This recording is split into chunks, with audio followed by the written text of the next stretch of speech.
Non, nous ne devons pas jouer de xylophone.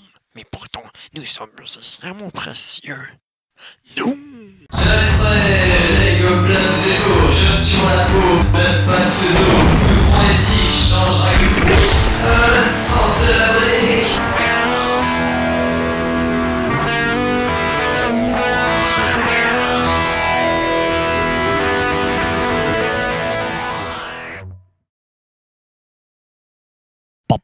Précédemment, dans le sens de la brique. Moi, c'est Brice.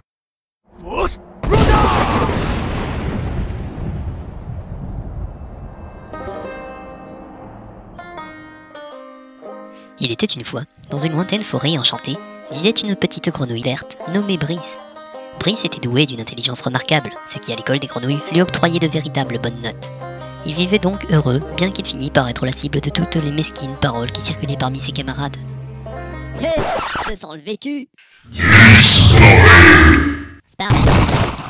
Trop de balles. Enfin bref. Un jour cependant, alors qu'il faisait une bienheureuse promenade en cueillant de jolis buissons et en avalant de gouteloups enragés, Brice fit une rencontre tout à fait maléfique.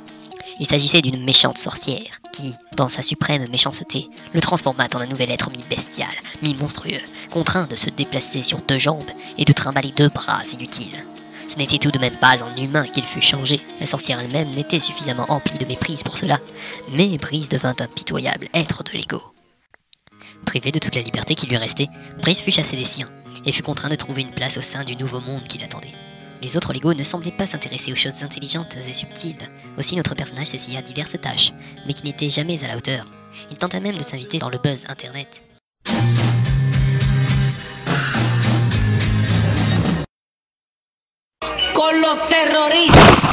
Cet attentat improbable a été perpétré par le CCHS, le Comité contre le Harlem Shake.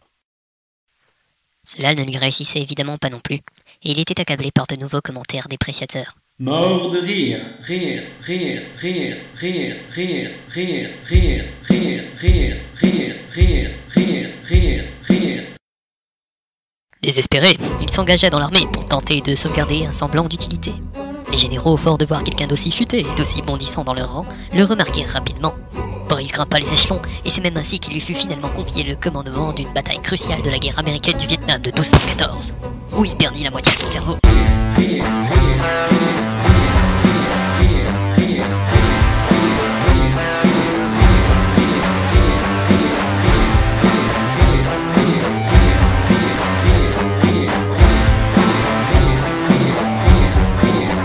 Amoché, mais finalement réparé, Brice avait perdu toutes les capacités de réflexion qui ne lui avaient jamais vraiment servi par ailleurs, mais il était néanmoins devenu une improbable machine à tuer.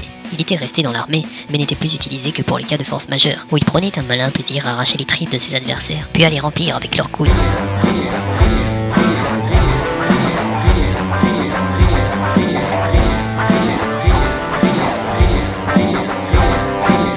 La dernière mission de Brice avait été de neutraliser une base secrète illégale où des scientifiques aux ambitions douteuses tentaient de mettre au jour de nouvelles théories concernant le voyage spatio-temporel. Après avoir liquidé dans un bain de sang la moitié du bâtiment, Brice commit un acte qui dépassait l'entendement de toute la communauté de psychologues de la planète. Il mangea une banane. C'est la peau de cette dernière qui fut ensuite jetée à l'autre bout de la salle.